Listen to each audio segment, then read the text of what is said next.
Baik, bismillahirrahmanirrahim. Assalamualaikum warahmatullahi wabarakatuh. Perkenalkan, nama saya Muhammad Afdal dengan NIM 2231211052, Program Studi Pendidikan Agama Islam, Fakultas Agama Islam, Universitas Al-Herat Palu. Di sini saya akan memaparkan materi mengenai tentang kepemimpinan pendidikan dalam mata kuliah Administrasi dan Supervisi Pembelajaran.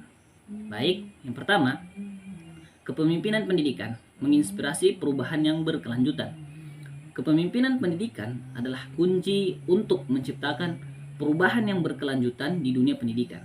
Sebagai seorang pemimpin, Anda memiliki peran penting dalam menginspirasi dan membimbing komunitas sekolah untuk mencapai tujuan bersama yang lebih baik. Dengan visi yang jelas, kolaborasi yang dinamis, dan pengambilan keputusan berbasis data, Anda dapat membangun budaya pembelajaran yang kuat dan menggerakkan perubahan positif yang berdampak jangka panjang. Kami karakter pemimpin pendidikan yang efektif. Visioner, seorang pemimpin pendidikan yang efektif harus memiliki visi yang jelas dan kemampuan untuk mengomunikasikannya dengan jelas kepada komunitas sekolah.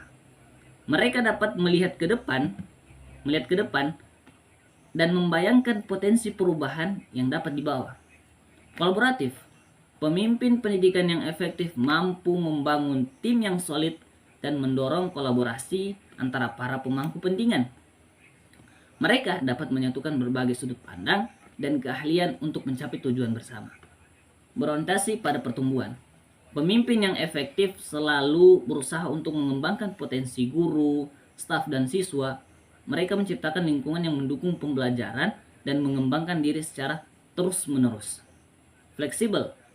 Dalam menghadapi perubahan, pemimpin yang efektif dapat beradaptasi dan mengolah ketidakpastian dengan tenang.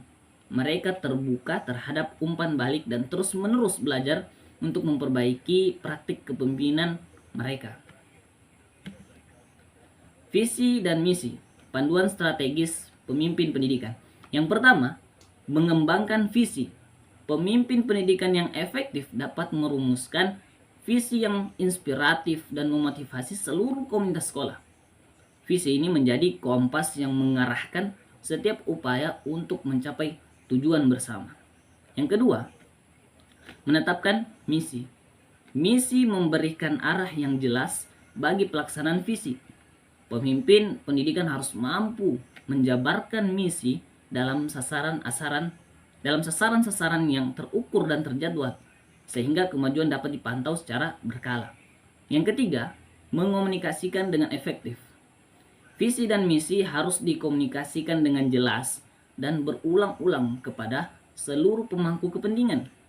Pemahaman bersama akan memungkinkan komunitas sekolah untuk bersinergi menuju tujuan yang sama. Membangun kolaborasi yang dinamis. Kolaborasi dengan guru. Pemimpin pendidikan yang efektif harus dapat membangun kolaborasi yang erat dengan seorang guru. Mereka mendorong guru untuk terlibat aktif dalam pengambilan keputusan dan mendukung pengembangan profesional mereka. Keterlibatan orang tua. Orang tua adalah mitra penting dalam pendidikan anak-anak. Pemimpin yang efektif memfasilitasi keterlibatan orang tua dan membangun komunikasi yang terbuka untuk mencapai tujuan bersama. Kolaborasi dengan komunitas. Pemimpin pendidikan yang visioner dapat membangun kemitraan dengan berbagai pemangku kepentingan di komunitas, seperti pemerintah, bisnis, dan organisasi nirlaba. Kolaborasi ini dapat menghasilkan sinergi dan sumber daya yang berharga. Kemudian, pengambilan keputusan berbasis data. Yang pertama, mengumpulkan data yang relevan. Pemimpin pendidikan yang efektif memastikan bahwa mereka memiliki akses ke data yang akurat dan komprehensif tentang kinerja sekolah, pembelajaran siswa, dan faktor-faktor yang mempengaruhinya. Yang kedua, menganalisis data secara sistematis. Mereka menggunakan alat analitik yang tepat untuk mengolah data menjadi informasi yang bermakna, mengidentifikasi tren, pola, dan wawasan yang dapat menginformasikan pengambilan keputusan tersebut. Yang ketiga, mengambil keputusan yang tepat. Berdasarkan analisis data, pemimpin pendidikan yang efektif dapat mengambil keputusan yang strategis dan berdampak tinggi serta memonitor implementasi dan dampaknya secara berkelanjutan. Yang keempat, membangun budaya berbasis data. Mereka menanamkan budaya pengambilan keputusan yang diinformasikan oleh data di seluruh organisasi, mendorong komunitas sekolah untuk mengumpulkan, menganalisis, dan memanfaatkan data secara efektif. Yang selanjutnya, mengembangkan budaya pembelajaran organisasi. Pembelajaran terus-menerus. Pemimpin pendidikan yang efektif menciptakan lingkungan yang mendukung pembelajaran dan pengembangan diri bagi seorang guru, seorang staf, dan siswa. Mereka mempromosikan budaya ingin terus belajar dan meningkatkan praktik. Kolaborasi aktif. Mereka mendorong kolaborasi di antara guru, memfasilitasi pertukaran pengetahuan dan praktik terbaik. Dengan bekerja bersama-sama, komunitas sekolah dapat saling belajar dan tumbuh secara berkelanjutan. Inovasi dan kreativitas. Pemimpin pendidikan yang inovatif membuka ruang bagi guru dan seorang staf untuk bereksperimen, mencoba pendekatan baru, dan mengembangkan solusi kreatif untuk tantangan yang akan dihadapi ke depannya. Refleksi dan evaluasi. Mereka mendorong budaya refleksi kritis, di mana komunitas sekolah secara reguler mengevaluasi praktik dan hasil, serta beradaptasi berdasarkan umpan balik untuk terus berkembang. Selanjutnya, mengelola perubahan dengan fleksibilitas. Yang pertama, memahami kebutuhan perubahan. Pemimpin pendidikan yang efektif dapat mengidentifikasi peluang dan tantangan yang membutuhkan perubahan, serta melibatkan komunitas sekolah untuk memahami kebutuhan tersebut. Yang kedua, merencanakan strategi perubahan. Mereka mengembangkan rencana perubahan yang komprehensif, termasuk tujuan, langkah-langkah, sumber daya yang dibutuhkan, dan strategi komunikasi yang efektif. Ketiga, mengimplementasikan dengan fleksibilitas.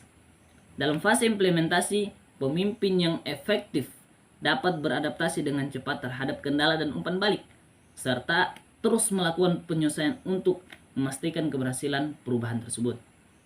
Yang keempat, memonitor dan mengevaluasi. Mereka secara terus-menerus memonitor kemajuan, mengevaluasi dampak, dan mengambil tindakan korektif jika diperlukan untuk memastikan perubahan yang berkelanjutan. Selanjutnya, memotivasi dan memberdayakan guru. Pertama, menghargai dan memotivasi. Pemimpin pendidikan yang efektif tulus menghargai kerja keras dan dedikasi seorang guru. Mereka memotivasi dan menginspirasi guru untuk terus berkembang, berkontribusi secara optimal. Kemudian mendukung pengembangan profesional. Pemimpin yang efektif menyediakan kesempatan dan sumber daya bagi guru untuk meningkatkan keahlian dan keterampilan mereka. Mereka menciptakan budaya belajar yang mendukung pertumbuhan profesional. Kemudian memberdayakan dan mendelegasikan. Dengan memberikan otonomi dan peluang kepemimpinan, pemimpin pendidikan memberdayakan guru untuk mengambil inisiatif, menyelesaikan masalah, dan berinovasi dalam praktik mengajar mereka. Mengenal dan mengapresiasi. Pemimpin yang efektif berusaha memahami kekuatan dan kebutuhan individu guru. Mereka memberi umpan balik yang konstruktif dan mengapresiasi kontribusi untuk masing-masing guru. Komunikasi yang efektif kunci keberhasilan. Yang pertama, mendengarkan aktif. Pemimpin pendidikan yang efektif menjadi pendengar yang baik, benar-benar memahami perspektif dan kekhawatiran komunitas sekolah sebelum memberikan tanggapan. Yang kedua, komunikasi yang jelas. Mereka mampu menyampaikan visi, harapan, dan arahan dengan jelas dan meyakinkan sehingga seluruh komunitas sekolah memahami tujuan bersama. Yang ketiga, umpan balik yang konstruktif. Pemimpin yang efektif memberikan umpan balik yang membangun, berfokus pada solusi, dan mendorong pertumbuhan dan perbaikan terus-menerus. Yang keempat, transparansi dan keterbukaan. Mereka membangun budaya keterbukaan dan transparan, mendorong komunitas sekolah untuk terlibat dalam diskusi dan pengambilan keputusan. Kepemimpinan masa depan menjawab tantangan pendidikan. Visibilitas data. Pemimpin pendidikan masa depan harus mampu memanfaatkan data secara optimal untuk membuat keputusan yang tepat dan efektif. Kolaborasi global. Mereka dapat membangun kemitraan strategis di tingkat lokal, regional, dan global untuk berbagi praktik terbaik dan sumber daya. Kepemimpinan inovatif. Pemimpin masa depan harus selalu berinovasi, memperkenalkan praktik dan teknologi baru untuk meningkatkan pembelajaran dan pengembangan siswa. Fokus pada keterampilan abad 21. Mereka perlu memprioritaskan pengembangan keterampilan berpikir kritis, kreativitas, kolaborasi, dan komunikasi kepada siswa. Baik, itulah pemaparan oleh saya dengan judul materi kepemimpinan pendidikan. Sekian, dengan akhir kata, wallahu musta'an fastabiqul khairat. Assalamualaikum warahmatullahi wabarakatuh.